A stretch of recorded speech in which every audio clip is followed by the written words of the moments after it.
नमस्कार पब्लिक, तुमचे स्वागत आहे माझ्या ब्लॉग मध्ये. तर मित्रांनो, आपलं पुण्यातलं शूट आता संपलेलं आहे. ऑलमोस्ट सगळा पॅकअप सुद्धा झालेला आहे. तर भावांनो, आमची बस आता धुळेमध्ये निघाली, कारण दादांची वेडिंग हे धुळेमध्ये आहे. जाताना बस मध्ये आम्ही काय केले हे तुम्हाला पुढे बघायला मिळेल.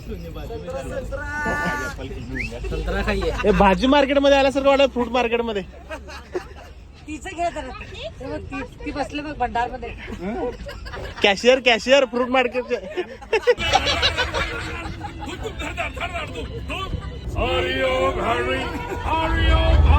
जेवण जेवण जेवण. संध्याकाळी हॉटेलवर पोहोचायला आम्हाला वाजल्या. हॉटेलवर पोहोचल्यावर आमचे अशा प्रकारे स्वागत केले. फोटोग्राफरचे पण इतके आदराने स्वागत केले, एकदम भारी वाटले. थँक्यू अक्षयदा. तर ही आमची दुसरी टीम मुलीकडे होती, ती पण आम्हाला जॉईन झाली. जेवण करून आम्ही डायरेक्ट रूमवर आलो आणि झोपी गेलो, कारण सकाळी लवकर वेडिंग होतं. आणि असेच व्लॉगिंग व्हिडिओ पाहायचे असतील तर तुमच्या भावाला फॉलो करायला विसरू नका. तर भेटूया आपण पुढच्या वेडिंग ब्लॉग मध्ये.